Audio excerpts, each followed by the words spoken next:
Y dentro de lo posible, como vamos a grabar, apaguen los celulares. No, los micrófonos.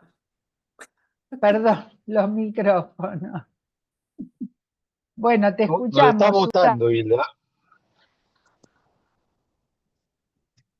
A ver, déjenme abrir el acta. Aquí está ya. ¿Me escuchan? Sí. Sí. Ah, muy bien. Entonces empiezo.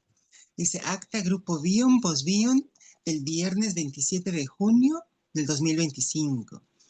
Karin anuncia que Hilda no va a estar presente y es ella la que va a dirigir el Zoom. Karina procede a leer el acta de la reunión anterior del viernes 13 de junio del 2025. Como le dice Hilda, el acta del acta, ¿no? Dice, se empieza explicando el concepto de autotomía del acta de la reunión anterior. Explican Hilda y Miguel qué es una autotomía. Aquí me equivoqué un poquito. No es autonomía, es autotomía, la cual es una escisión donde una parte del tejido queda muerto para ser protegida y para evitar que toda la locura lo acabe de aniquilar. A Laura le llamó la atención una foto de un padre con un bebé recién nacido. También recuerda el concepto de sosiego, que recuerda la paz mental, vincular y corporal. Es prioritario, ya que hay mamás que se exigen demasiado y acaban siendo madres cansadas que afectan la crianza. A partir de esto, Viviana recuerda el síndrome de los hombres con los síntomas del embarazo. Hilda dice que su abuelo estuvo en Kuwait con 5 hijos como una manera de confirmarse. Ricardo dice que la terapia... Disculpa, Susan. Sí. Eso ya está en mi acta. Sería bueno si pudieras leer lo que se charló acerca del acta y lo que charlamos luego de eso. Ah, excelente. Sí, también tenía esa duda. Qué bueno que me lo decís. Perfectísimo. Entonces le bajamos un poquito y aquí dice, ahora sí, empieza lo que sucedió en la reunión pasada, 27 de junio del 2025. Mariel le pregunta a Ricardo acerca del acta que se leyó, que es esta, que si se puede vivir sin un sujeto sustentador, o el analista hace que esa persona vaya construyendo un nuevo objeto sustentador al principio a través de él como posibilitador en otros objetos como sustentadores. Ricardo responde que nadie puede vivir sin objeto sustentador y que tiene que buscar objetos más benignos y que uno se ofrece en las sesiones como un objeto sustentador benigno para que el paciente por primera vez pueda ser libre y tenga una vitalidad.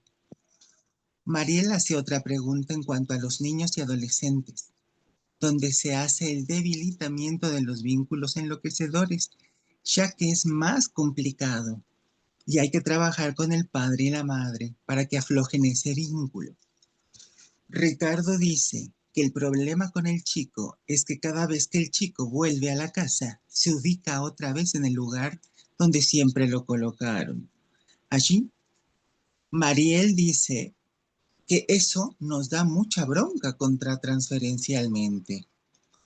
Ricardo dice que es imprescindible trabajar con los padres y que él en toda su vida atendió un solo chico que tenía 12 años, judío, con una enfermedad genética muy grave, que solo afectaba a judíos.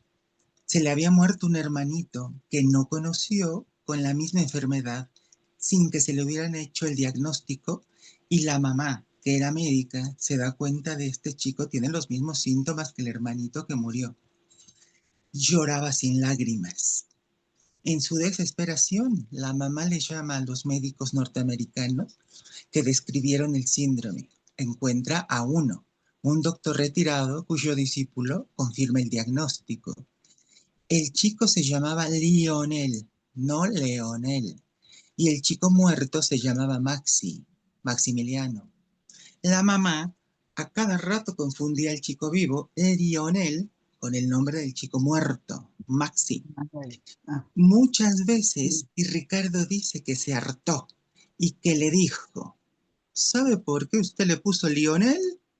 Porque hay un lío en él, que yo diría que el lío está en la madre, ¿eh? Y dice, y cree que es el chico muerto. Y él no es el muerto, él pudo sobrevivir.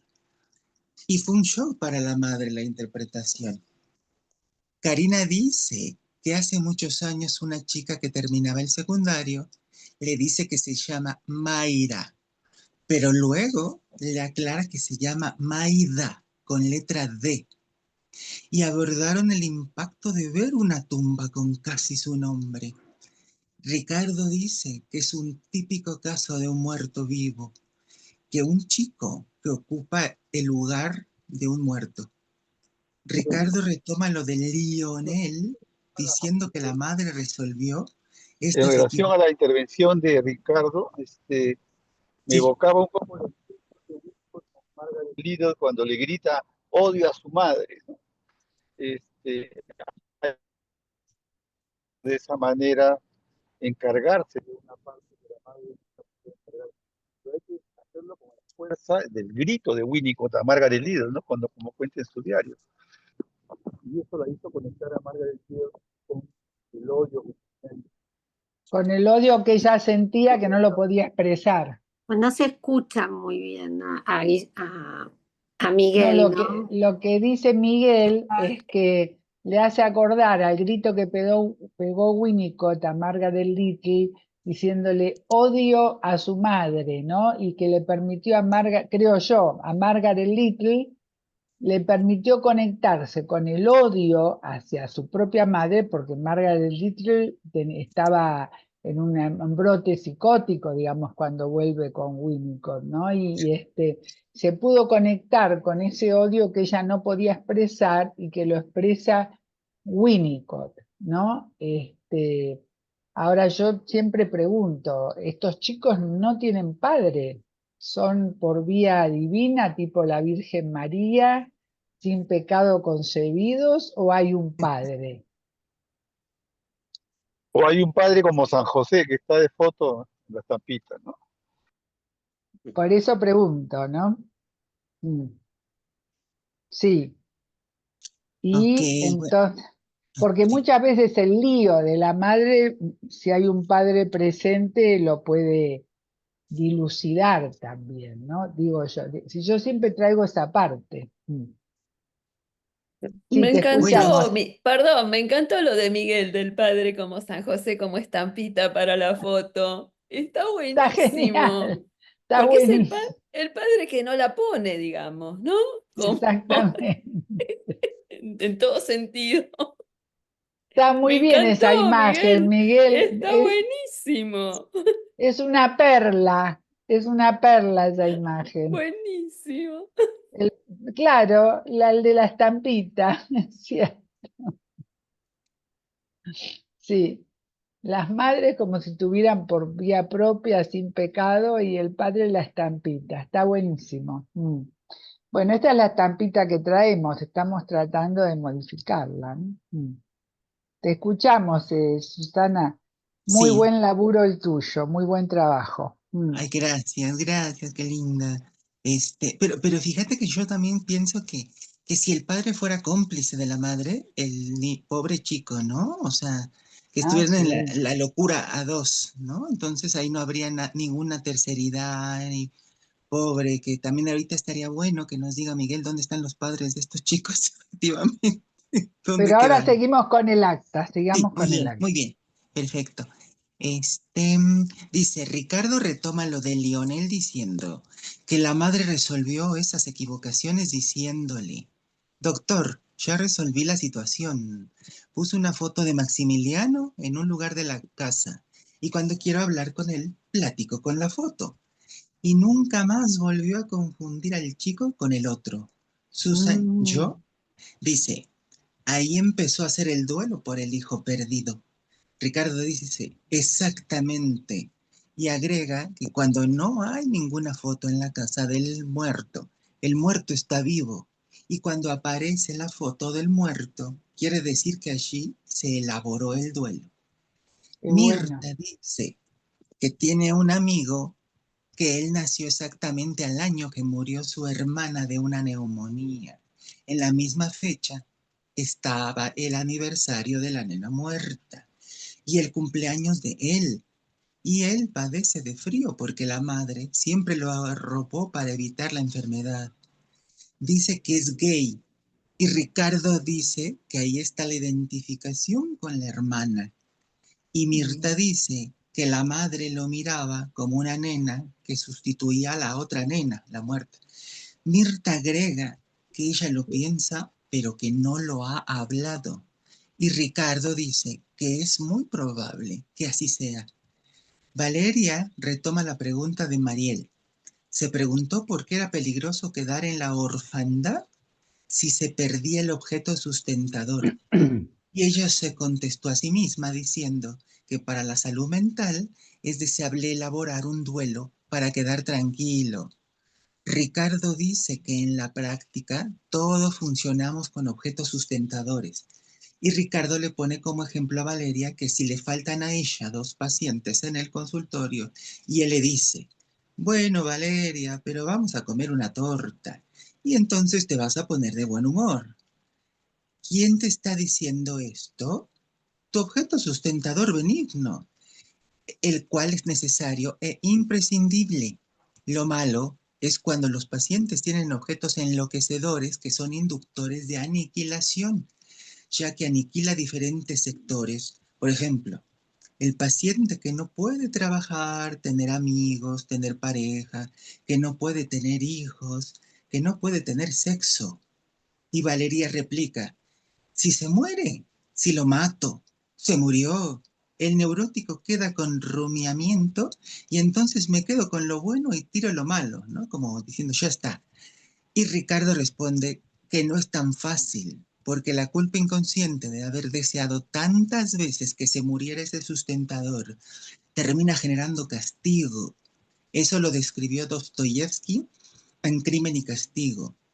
Valeria insiste que cuando muere ese objeto enloquecedor, uno se queda con lo bueno y listo. Entonces Mariel recuerda el mito de la horda primitiva, pero Valeria insiste en que el que se muere es un objeto perverso y autoritario. Y Ricardo dice que los objetos enloquecedores generan una tremenda ambivalencia infantil en el sentido de amor-odio. Y es muy difícil hacer el duelo cuando muere el objeto. Uno no se puede desprender del objeto cuando tenés mucho odio por el cercenamiento de tu vitalidad que el objeto produjo. Y como vos analista vas ofreciendo un objeto más benigno, que el paciente sienta que no está solo, que estás con él y que en algún momento va a inyectar ese objeto sustentador benigno. Y vos te das cuenta cuando ganas la batalla, cuando el paciente te dice, el sábado está mal, pero si estuviera Valeria acá, ¿qué me diría? Ah, seguramente ella me diría, bueno, dale, ponete la pila. ¿Por qué no te encontrás para tomar el café con una amiga? No te quedes encerrada. Allí cambió el sustentador. El sustentador pasás a ser vos. Mariana dice que tuvo una familia con una chica adolescente de 13 años después de que muere una hermanita de 5 años en 10 centímetros de agua. Se cayó y se ahogó y nadie se dio cuenta. La nena nace justo después. El hermano nace con un problema cardíaco que también se muere. Y todos le dicen que se parece ella mucho a la hermanita que se murió. Y Mariana la corrió de ese lugar del objeto muerto. Y dice que la nena le regalaba todas las sesiones un chicle, hasta que empezó a fumar marihuana y la madre pensó que era por el tratamiento. Y el chicle era esta cuestión de pegoteo que se produce cuando la madre le pegaba. Valeria dice que todo esto le quedó mejor. Karina dice que por lo general Son mucho más complicados los duelos con el objeto que se odia porque hay miedo a las represalias. Ricardo agrega la frase, sí, el objeto enloquecedor me va a venir a matar a mí. Mariel retoma el mito del padre de la horda primitiva, porque cuando muere el padre se hace más efectivo el objeto, y que entonces es importante lo de sustituir por un objeto sustentador, y que sea poco a poco, porque cuando uno le dice algo de ese objeto enloquecedor, los pacientes se ponen a la defensiva. Verónica dijo que le sonaba que cuando se rompe algo de ese objeto enloquecedor, uno se conecta con lo tercero, una figura que permite romper esa cuestión cerrada y poner en duda para poder pensar otras opciones. Ricardo recuerda la frase que le dijo Loso, no sé si así se escribe Loso, al ver la película Claroscuro. ¿Y viste cómo esto es, nene? Son los vínculos los que nos enferman y son los vínculos los que nos curan. Ricardo dice que es una frase maravillosa que condensa 80 años de sabiduría. Karina dice que Ricardo de ahí tomó la frase para lo de los objetos sustentadores que se resignifican. Lila le hace una pregunta a Ricardo que cómo piensa él la relación entre el objeto enloquecedor y el super-yo sádico.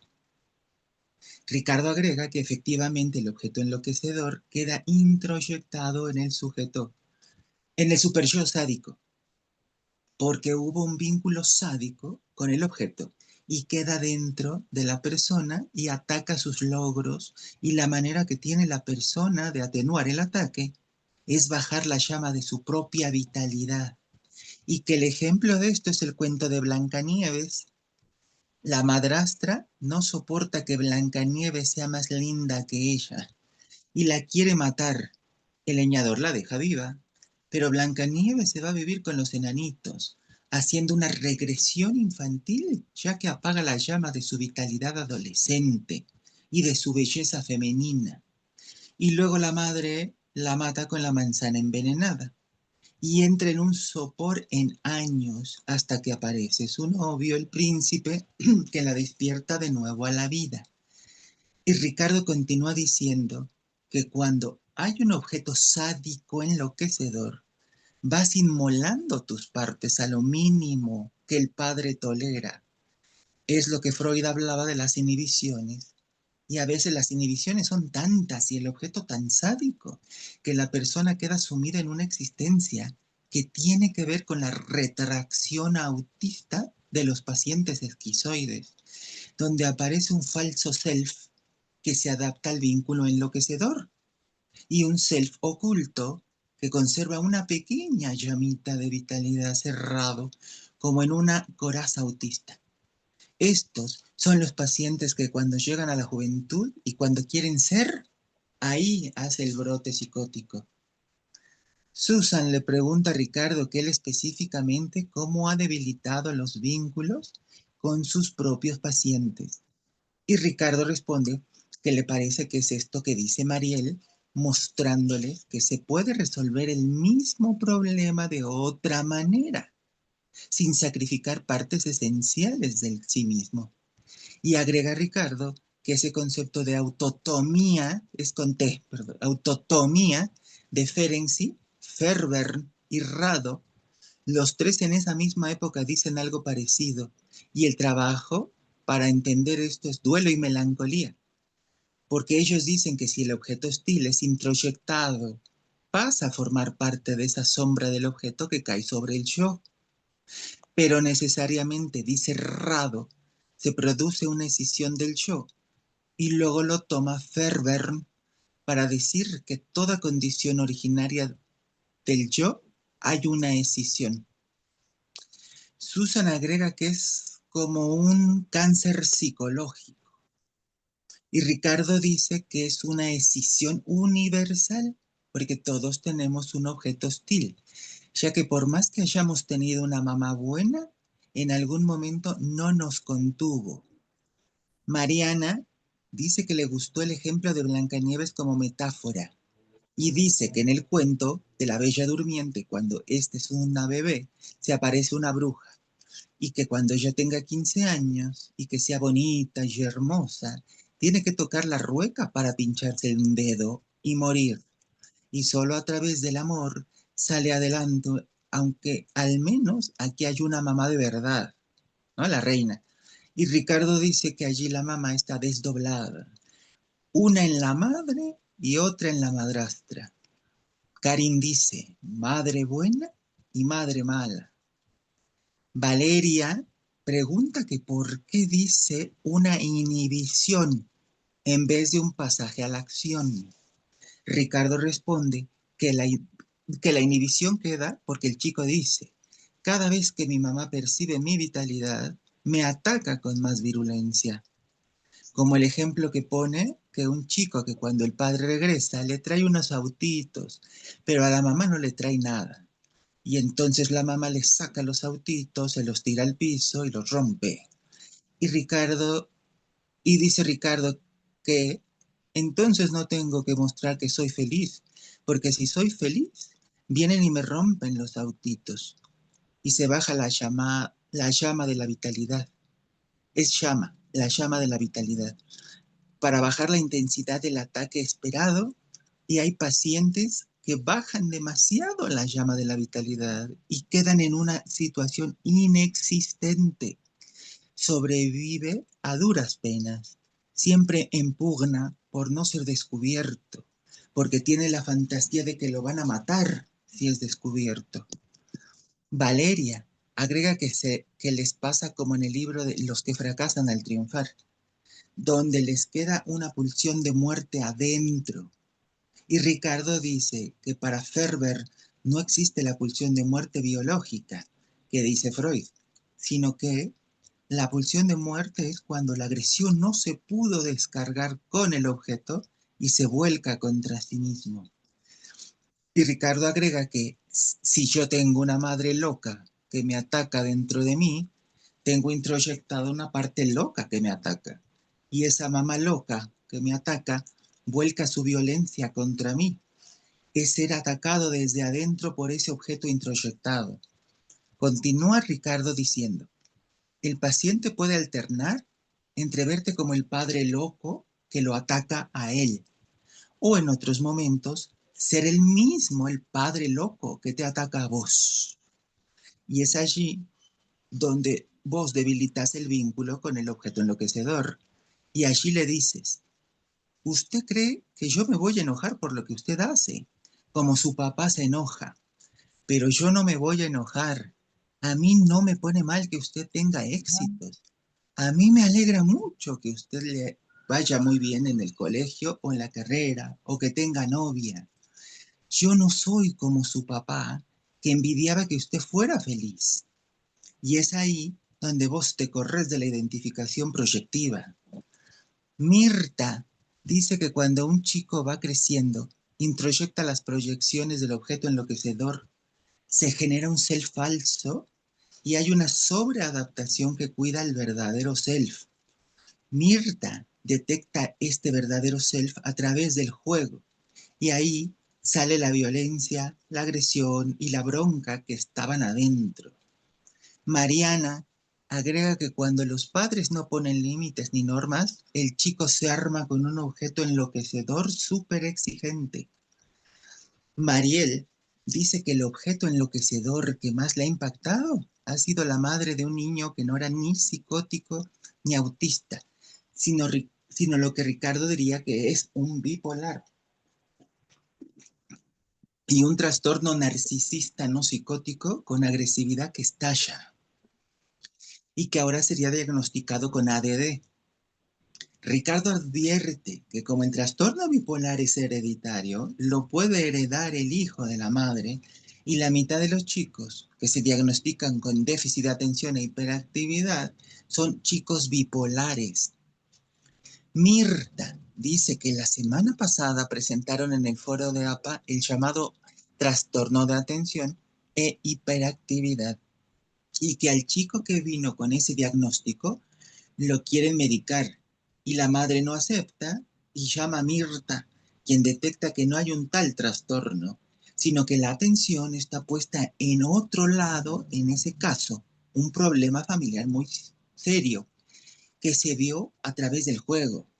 El chico tenía una inquietud porque estaba angustiado por lo que pasaba en su casa.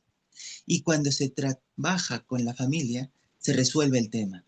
La pareja se golpeaba mutuamente, pero se separan y el chico logra pasar de grado en la escuela, donde antes no se podía ni siquiera quedar quieto. Entonces había un falso diagnóstico donde los medican y su palabra no es escuchada. Y eso es terrible porque no es un tema orgánico. Ricardo nos da un ejemplo en donde en la identificación proyectiva se puede proyectar el perseguidor, no solo en el analista, sino en otras personas. Guadalupe, dice Ricardo, que estuvo con nosotros en el grupo, le toma un examen profesional a una alumna y esta llega nerviosa y Guadalupe le pregunta una cosa grande y la mina le contesta un disparate y le dice, no sé nada, no sé nada, póngame un 2. Guadalupe le dice, acá la que decido a quién le pongo un 2 soy yo. Y veo que usted hoy no está en condiciones emocionales de dar el examen. Venga mañana. Y la chica viene al otro día a dar el examen y se saca un 7. Entonces Guadalupe le dice, ¿qué pasó ayer? Y la alumna le responde, es que mi mamá siempre me dijo, nunca vas a llegar a nada y nunca te vas a recibir de nada en la vida. Entonces ella había proyectado en Guadalupe como un, no sé nada, mamá, poneme un 2. Y acá es un ejemplo clarísimo de identificación proyectiva y Guadalupe lo casó al vuelo, porque es psiquiatra. Karin pregunta que quién quiere hacer el acta y Valeria se ofrece para ello. Y aquí quiero agregar que yo después le pregunté a Valeria si podía hacerla yo, ya que estaba muteada cuando Karin preguntó. Y aunque al principio Valeria me dijo que la quería hacer ella, posteriormente me dijo que la podíamos hacer juntas, a la mitad entre las dos. Bueno, Y finalmente, Valeria, podés hacer el acta de hoy, así que estás sí, contratada. sí. Y a la mitad entre las dos, y finalmente me dijo que le hiciera yo. Así que quiero agradecer la generosidad de Valeria y el ser muy buena compañera conmigo, por haberme permitido hacer yo el acta. Muchas gracias, Valeria. Qué linda, un abrazo también. Y acabo el Bueno, acta. felicitaciones, ¿eh? Yo que no Gracias. estuve, muy, muy completa realmente y un tema fascinante en la clínica, claro, muchos temas y fascinantes en la clínica de nuestros días. No sé si alguien quiere decir sobre algo sobre el acta o pasamos a leer la ficha, como prefieran. Todo tiene mucha tela para cortar, como se dice, ¿no? Yo voy a decir una cosa cortita del caso Lionel de Ricardo. Vos sabés que después de que cortamos la reunión pasada me quedé pensando en Lionel Messi. Y vos sabés que Messi, con Y, significa desordenado, sucio y caótico. Ah, Entonces me quedé pensando, pobre nuestro Lionel. Hay un lío en él y encima desordenado, sucio y caótico el apellido. Dije, ¿y en qué idioma quiere decir eso? En inglés, con Y, Messi, en Messi, inglés. Messi. De Ah, mes, ¿viste? ah, Dice mes, Messi sí, sería el sí, sí, de adjetivo. desorden, sí, Desorden. Y después claro. otra cosita cortita que me hizo pensar en los ataques de pánico, ¿no?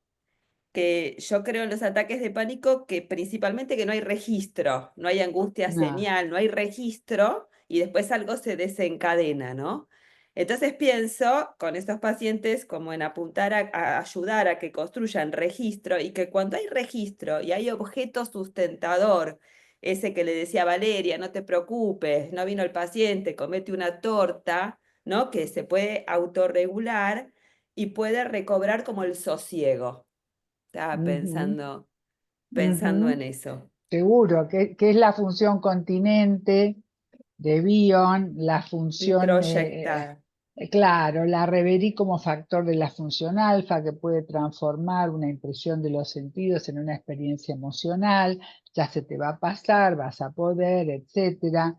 Es la Claro, función PSD, poder sostener, bancarse, aguantar, tolerar esa fluctuación claro, entre los pero hay que momentos de registrar primero, ¿no? inseguridad, tener paciencia en esos momentos y a momentos Mm, de mayor estabilidad y un ujú, equilibrio entre el amor, el odio y el conocimiento, ¿no? En las ujú. distintas dimensiones. Todo eso junto lo Así. constituye, ¿no? Sí. Así que bueno, pasamos a leer la ficha. ¿Quién tiene ganas de Oye, leer con Hilda, voz fuerte? Hilda, que Ricardo nos Sí. conteste la pregunta que hicieron hace rato, ¿de dónde están los padres? De los ejemplos que nos pone, ¿dónde quedan los No, pero padres? ahora déjalo porque eso es un tema es un Ese es tema un entre tema Ricardo y crónico. yo. Ya Ah, contestó Es un Miguel. tema crónico entre nosotros. Ya Miguel nos dio una estampita que nos va a servir, pero ahora pasamos a la lectura de la ficha. ¿Quién la va a Dale, leer? dale, Dale, dale, Karin. Cari. Bueno, ficha número 1 del 11/4/2015. Dice, hechos seleccionados que emergieron en el grupo, dificultades de aprendizaje, la posible relación entre los procesos de desidentificación y el cambio catastrófico. Texto preparado por Hilda Katz para el espacio Bion Postbionianos, APA, abril 2015. El método de Bion era inexplicable. Estamos acá, 2015, fueron 10 años, aquí estamos contentos Mm, trabajando. El método de Bion era inexplicable, frustrante y exasperante, según relata su esposa Francesca. Era realmente inquebrantable en su respeto por la verdad. En su trabajo consideraba que la réponse est le malheur de la question, o sea, la respuesta es el malentendido de la pregunta, por lo que en él los problemas suscitaban una reflexión y debate, nunca respuestas. Deseaba siempre llamar la atención sobre la naturaleza del problema. Trataba de que se acentuara la incompletud de una respuesta como una virtud, porque estimulaba a completarlas, a no saturarlas. Bion sostenía que cada psicoanalista debía tener la temeridad y la fortaleza de ser él mismo, de insistir en ese derecho. Concebía la mente como un universo en expansión y al psicoanálisis como una poderosa idea disruptiva, difícil de alojar, promoviendo el abandono de esquemas rígidos y de clichés. La búsqueda de una disposición a instalarse, sin memoria y sin deseo, en la tarea de observación clínica es una propuesta que promueve y deviene en un particular desarrollo de la intuición, la creatividad y una disposición que coloca a la mente en un estado de descubrimiento. Confiaba en que el hecho de prestar total atención al analizado actuara como una especie de gatillo capaz de movilizar el pensamiento olvidado y así lo esperaba apropiado.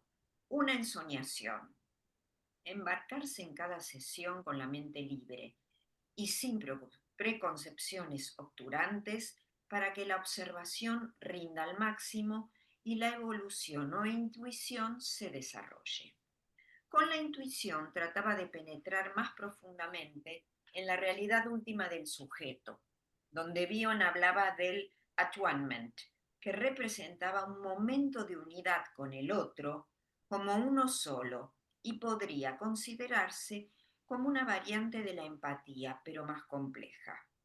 Poder en esas circunstancias eliminar nuestros deseos con su connotación de futuro, nuestra memoria con su connotación de recuerdo, que opaca la emergencia de lo inesperado y de lo espontáneo, y nuestra necesidad acuciante de comprender, y de esta manera poder dejar lugar para una nueva vida.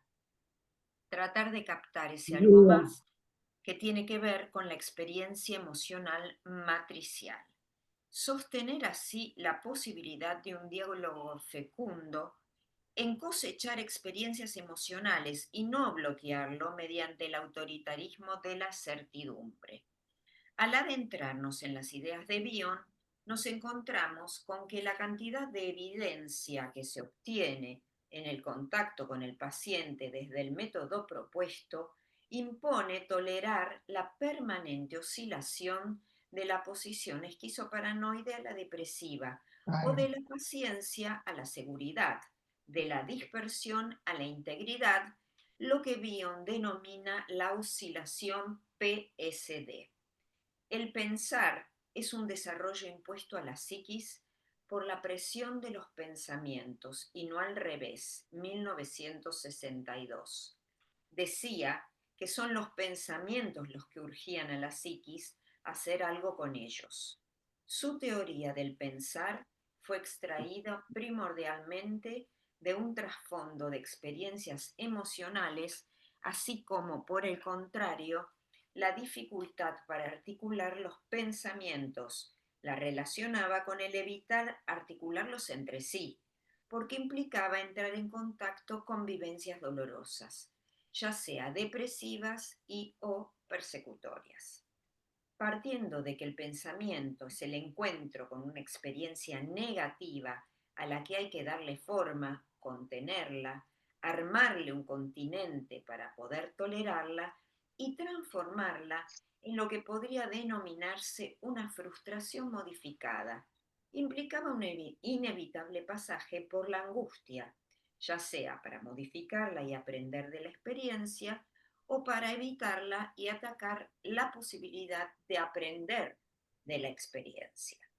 Subrayaba que el psicótico no podía permitir que sus impresiones sensoriales resulten unidas en una conjunción constantemente conjugada, Claro. para formar un objeto, un pensamiento, una idea. Por el contrario, atacaba sistemáticamente cualquier posibilidad de conjunción, de vínculo. De esta manera, el mecanismo Princeps sería proyectar y evadir cualquier frustración, imposibilitando de manera sistemática el aprendizaje por la experiencia emocional. Atacar el vínculo porque tampoco podría permitir que sus pensamientos se conjuguen para formar una sucesión de pensamientos coherentes, ni que sus pensamientos se liguen unos a otros con su percepción del mundo, por lo que podría así beneficiarse con el uso del principio de realidad.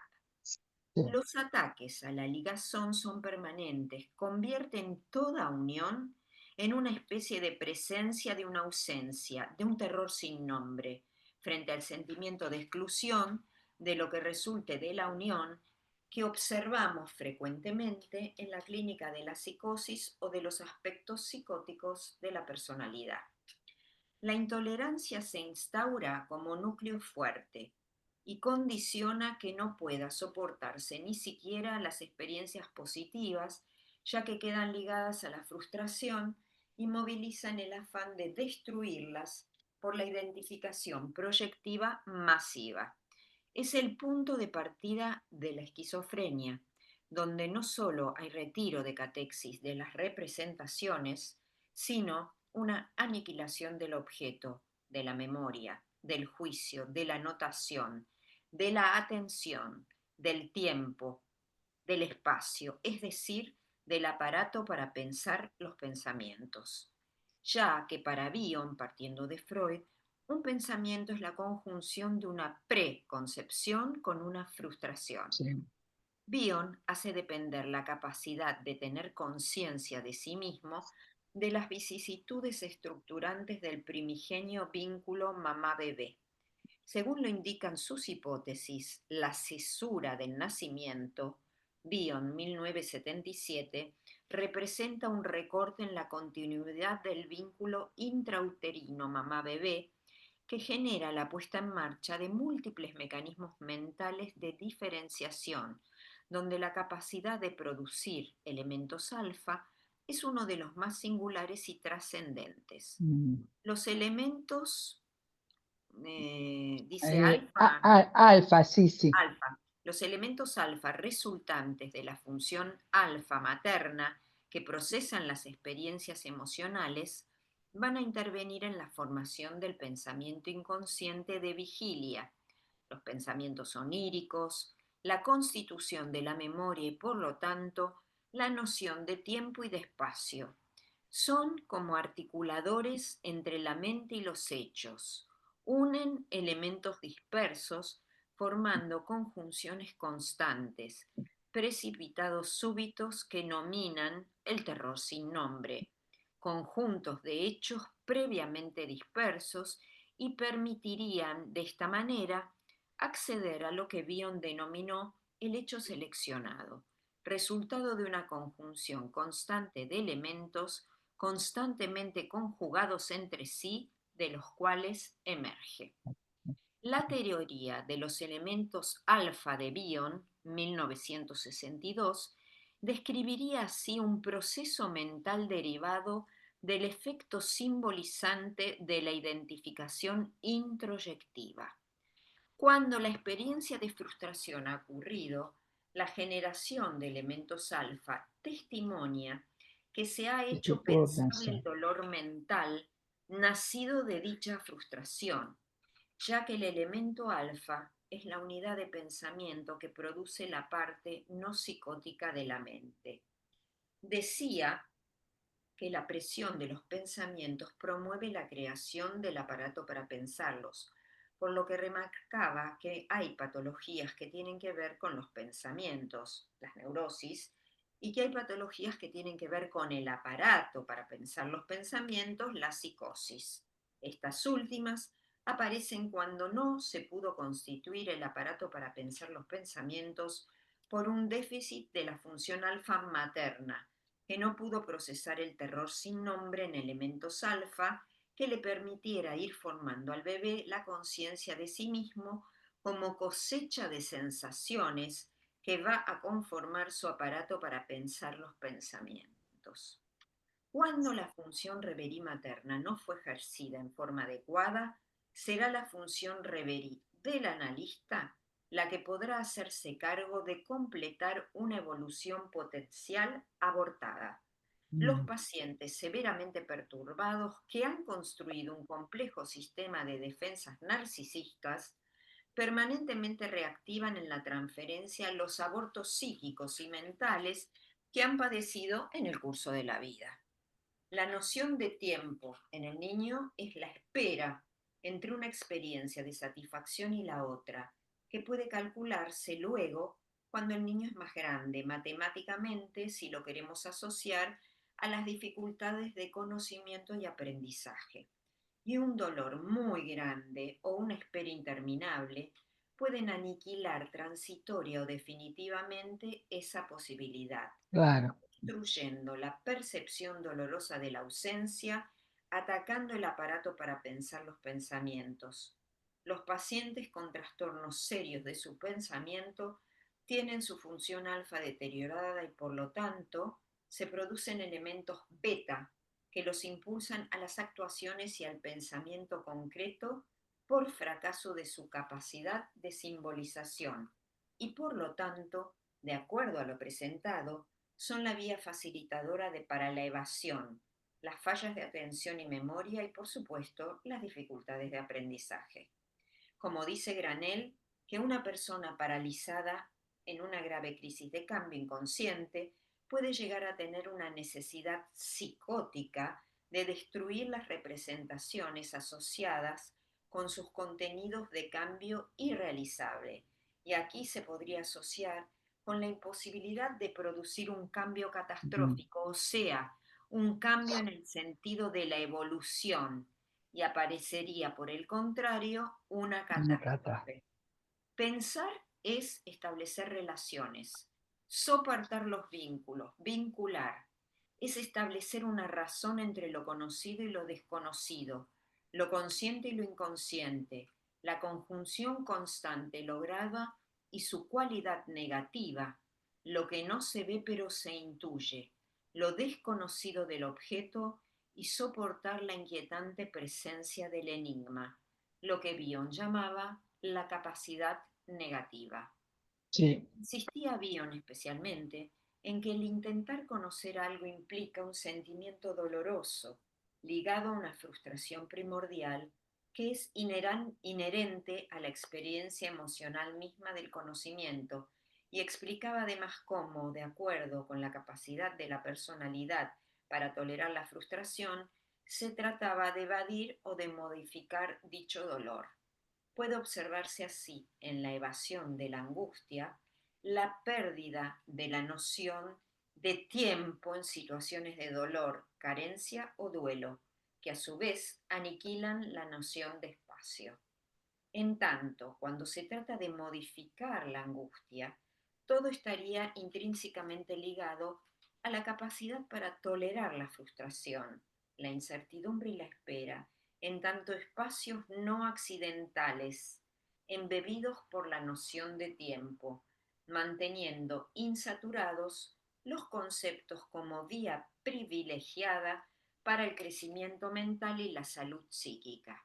Sin memoria, sin deseo y sin una búsqueda exhaustiva del hecho y la razón, que tiene que ver con una carta que Keats le escribió a su hermano, refiriéndose al genio de Shakespeare, esa capacidad para mantenerse en el misterio y la duda, sin una búsqueda exhaustiva del hecho y la razón. Dice Freud que quien convoca a los malignos demonios que moran apenas contenidos en un pecho humano y los combate, tiene que estar preparado para la eventualidad de no salir indemne de esa lucha. Sí. Excelente. Bueno, me alegro. Excelente. Yo creo, vieron que es una revisada de lo principal de Bion, ¿no?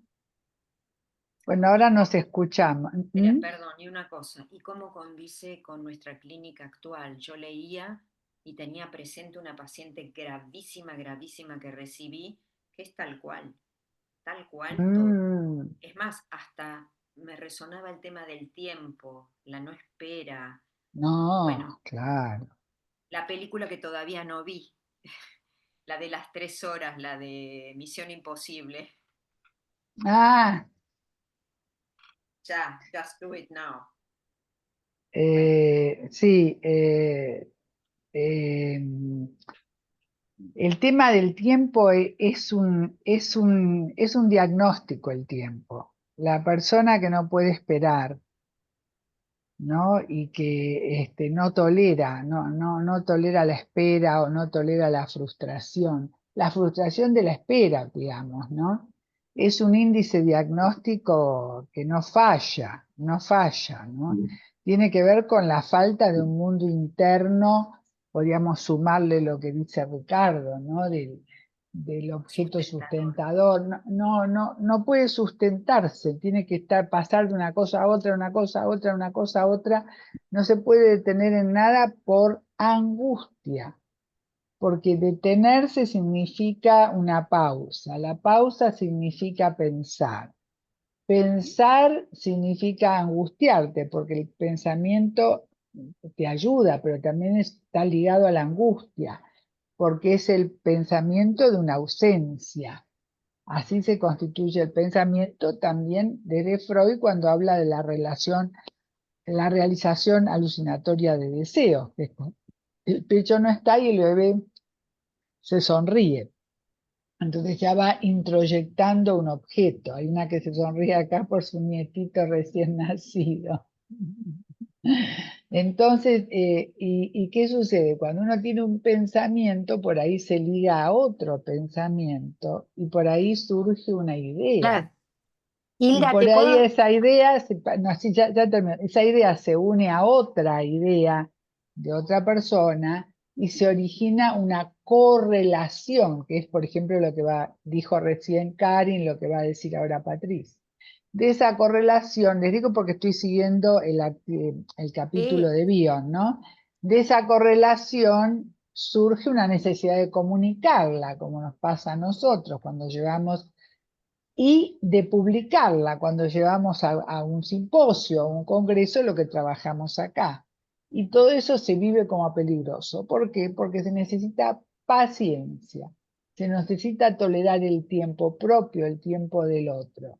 Y todo eso va armando, digamos, una conjunción constantemente conjugada, de la cual puede salir un hecho seleccionado, que es lo que nosotros trabajamos acá. Sí, Patri, te escuchamos.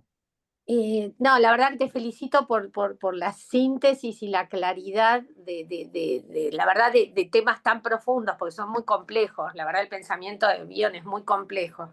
Como vos decís, lo masticás para nosotras. No, lo que yo digo en la clínica, lo que yo observo mucho, es como si uno tuviera que hacer una dimensión pedagógica de enseñar al trabajo del pensamiento. O sea, no, Puede o sea, ser.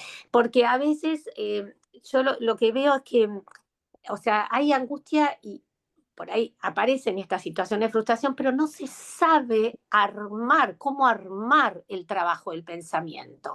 Entonces me parece como si tuviéramos que hacer una tarea previa de colaborar, de ir colaborando, de cómo ir armando ese trabajo. Y otra de las cosas es que los chicos y los adolescentes que nacen con este celular y con estas situaciones de que todo ya y que todo ya y que todo ya, atenta también contra esta demora, esta necesaria frustración, es estar en pausa, no apurarse, esperar que surja una imaginación, que algo se produzca que pueda hacer esa correlación que no está hasta ese momento.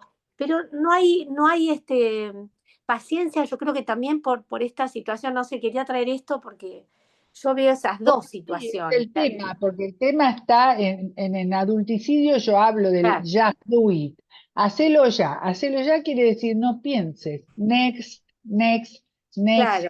no Entonces no, pienses, no ¿no? se sabe cómo hacer ese trabajo del pensar. A Pero eso, ya lo decía Freud, Freud en Porvenir de la terapia psicoanalítica, él decía que él no es igual con todos los pacientes, que hay claro, pacientes que necesitan, por ejemplo, un apoyo pedagógico, él lo dice, tal cual. porque están como desestructurados y otros no, se les puede dejar el espacio libre.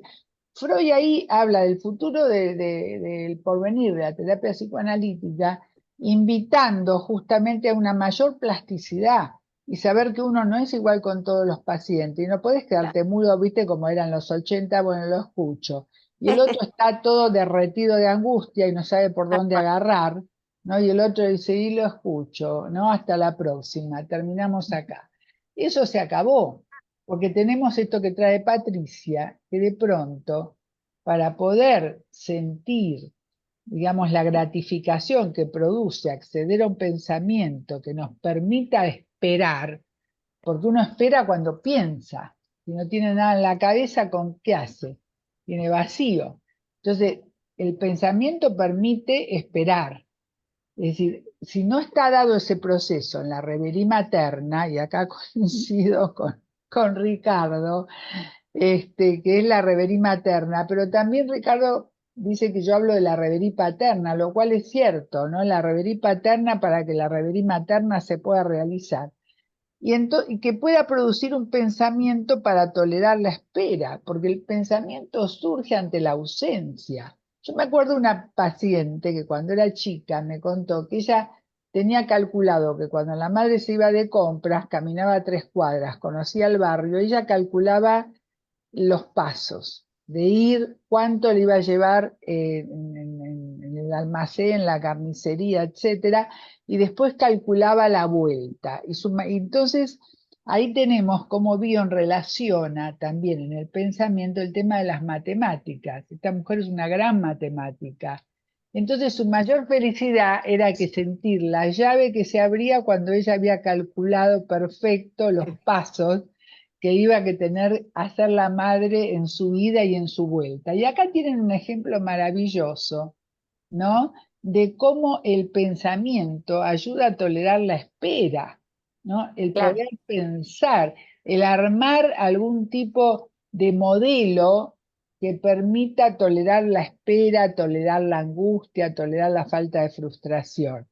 Y esto también, Bion lo remite mucho al tema de las matemáticas, que hace flechitas y hace una serie de cosas, pero es fascinante, pero también es cierto lo que dice Patricia, que nos encontramos en épocas de caos, donde no hay vinculación, no hay espacio para pensar, no hay espacio para angustiarse, no hay espacio para deprimirse, es decir, no hay espacio, ¿no? Y no hay espacio para lo íntimo, todo es éxtimo, todo es afuera, ¿no?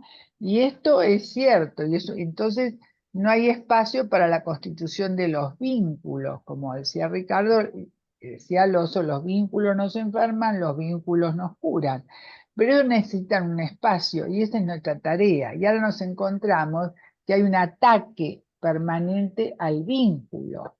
Entonces, just do it, no pienses, hacelo, tenés que hacer esto.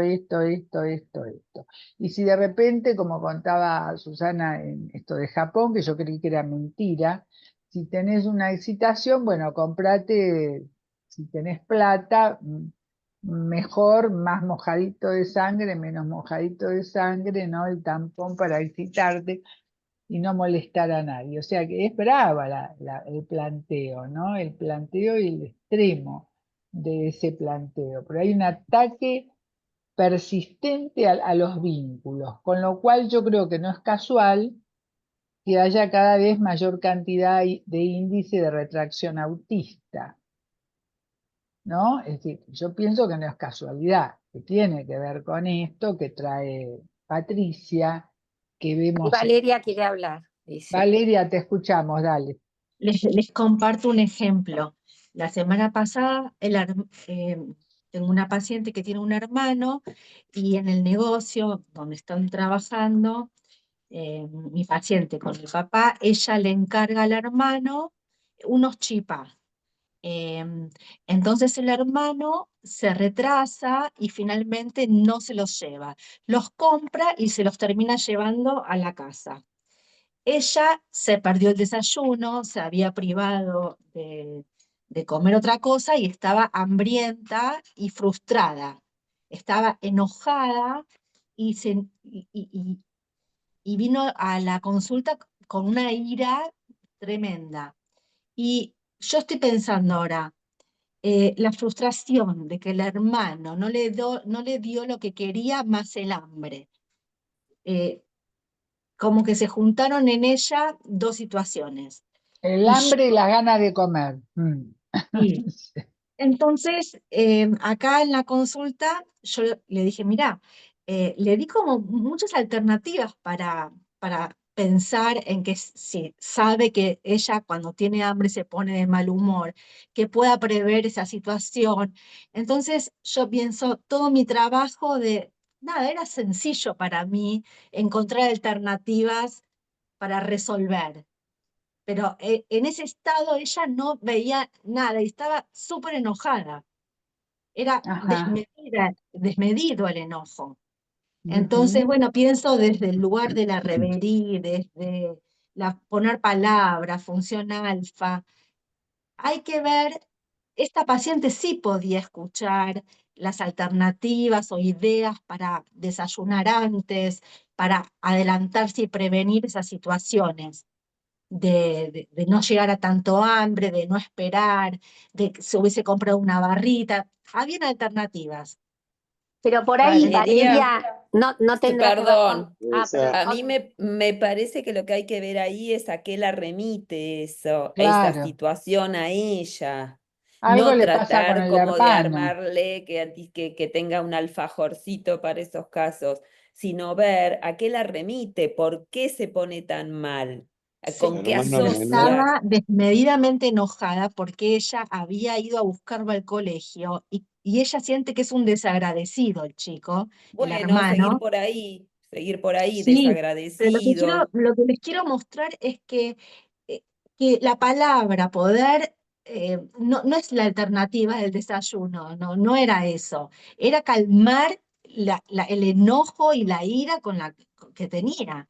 Entonces, ese estado de enajenación, digo, que puede ser ese ejemplo o El cualquier hermano otro, menor, de el cuando te hermano menor. frustra, de cuando se frustra a alguien que se ponga tan mal, no sé, que te cierren el banco pero por 5 minutos eso, antes de las 3, querer esa furia de, pero abrime igual que tipo, Claro, como pero eso estamos, remite a otra cosa, eso por remite eso, a pero otra cosa. claro, me parecía eso, por ahí preguntarle si no le parecía por ahí que eso podía representar, digamos, simbólicamente algunas situaciones en donde ella se quedó no solamente con hambre de alimento, que el alimento no era solamente, por ejemplo, podía ser el alimento concreto, sino también hambre de ser entendida, de ser escuchada, de ser tenida en cuenta. Si esto ella lo Sí. podía asociar con algo equivalente, por Son ejemplo. esos casos, sí, de hacer de una hormiga un elefante, porque la Claro, verdad, andá y hermano, comprate un sándwich en la esquina, ¿viste? el Pero hermano es está menor, el buenísimo el hermano, trabajo porque es ir ampliando asociaciones, encontrar orígenes, encontrar la otra cosa. Claro. Acá Ricardo, el, Susana, Margarita quieren decir algo, no sé. el hermano Eh, era menor que ella. Sí, claro, Y claro. bueno, entonces para mí la chipá es la mamá. Hola. La chipá es la mamá. Oh, ¿qué querés? Ella le presta de buena gana Sí, podés la venir, chipá, podés venir. la Sí, sí, chipá sí, sí. durante un rato para que después se la vuelva a dar a ella. Y el hermano se la queda y no se la Pero, da. Y pero entonces, aparte no se la comió el hermano tampoco. Yo creí que se lo había comido caminando. entonces me lo Claro, hizo parece que es eso esperar lo un que montón de horas. es como que es como su benevolencia con el hermano. Ella espera que va a tener algún tipo de que el hermano va a ser benevolente con ella y ella siente que ella se queda sin nada y el otro se queda con todo, me sí, parece. sí. Perdón, Después ¿quién tengo era de... Margarita y Susana. A ver, espera, Susana, Margarita y Mariel. Sí. No, Chicas, cortito que estamos sobre la hora. sí, yo tengo que retirarme 2:30, tengo una supervisión. No, yo creo, Mariel, que ella lo que no toleró, como te dijeron algunas compañeras, fue la indiferencia y el no ser tenida en cuenta. Ese hambre no era por las quipá, por los que no vino. Eso es hambre de afecto, ¿no? De no haber sido decodificada. Y en ese momento el enojo muchas veces aparece justamente cuando ha habido mucho desamparo. Ahora, hay todo un tema del tiempo y del espacio de Samalí que es muy interesante, que ayuda mucho Espera, cuando... Susana, espera, está Margarita y está Mariel. Y tenemos Dale, poquitos minutitos, así que seguimos. gracias. Marga, Sí, ahí voy. La verdad que muy lindo todo este trabajo porque yo quería simplemente subrayar en relación a la psicosis. Yo recibí un trabajo, no sé si vale la pena contarlo porque muy no chiquito. porque tenemos poco tiempo, Bueno, sí. entonces no lo cuento, pero quiero solamente decir que a veces el estado catastrófico se produjo ya, por ejemplo, la muerte de uno de los padres, el sujeto no lo sabe y puede psicotizarse cuando se entera por ahí de una manera muy rara. Bueno, pero no tiene que ver con el ejemplo. Esto es Ah, lo que quería mencionar. ok, ok. Y el trabajo, si querés, lo podés mandar al grupo, encantados. Mariel, ¿qué querías Entonces se decir? congeló. Sí, ¿Qué pasó? sigo en la línea de pensamiento de Susana, del tiempo y del espacio y de Sami Ali. Estaba pensando en la lectura del resumen este tan lindo que hiciste, Hilda, justamente en el tema de las fallas en la función del Fordá, que es la que desarrolla Rodolfo como la tercera función del jugar, que inaugura el tiempo y el espacio tridimensional. O sea, las cositas que esta chica quería comer, las podía comer después, porque el hermano no se las había comido, como dijo Hilda, Claro. cuando llegaba a la casa, las iba a tener. No habían desaparecido, su hermano se las había comprado. Entonces tiene que ver con una cuestión de la existencia en el tiempo y en el espacio y de que el objeto siga permanente, aunque no se vea, con la función también de objeto permanente, vinculado con Está eso. bueno. Bueno, yo creo que con esta temática, claro, y sobre todo, Valeria, referirlo, ¿no? A algo, lo que no se ve pero se intuye. Hay algo que no está en el discurso, ¿no? Y sobre todo cuando uno está muy encabronado con algo, está hablando de otra cosa. En general está hablando de otra cosa. Cuando no hay dimensión, porque no es que le cayó un misil y le rompió el negocio, ¿no? Y mató a toda su familia. Es decir, el misil es algo interno, es un derrumbe que ya ocurrió en su vida y que esto es como que lo destapa, levanta la tapita ahí y vuelve a explotar. Bueno, con todo esto tenemos para entretenernos. Marga, Susana, lo que quieran mandar de artículos en referencia, encantados, pero me gustaría mucho porque ustedes vieron que Bion tiene mucha tela para cortar en las problemáticas actuales y entonces seguimos en la próxima, que creo vamos a ver la fecha. Segunda de agosto. Sí, es la segunda de agosto, el segundo viernes de agosto, que viene a ser el 8 de agosto, ¿no? El 8 de agosto y el 22. Hilda, Así ¿te que parece sí, que, Hilda, no vas a estar de vuelta? no sé, no lo sé todavía. ¿No viste que volvías el 10? Y yo pensé que era el día que inicio el trabajo, pero pues el 8 puedo ser que ya estoy, sí. Y si no, lo trabajan ustedes. Bueno, ahora sí, Valeria, tenés la oportunidad de hacer el acta. Sí, Hermoso tema. Hermoso tema. Y un aplauso para todos. Gracias, Perdón, Susan. Gracias. Muy lindo acta, Susan. Muy linda Buenas manera de Gracias, hacerlo. vacaciones. Buen viaje. Patricia. Buenas Buen Gracias, viaje, vacaciones. Hilda. bueno, Buen gracias. viaje, buenas vacaciones. Buenas vacaciones. Pásenla lindo todos.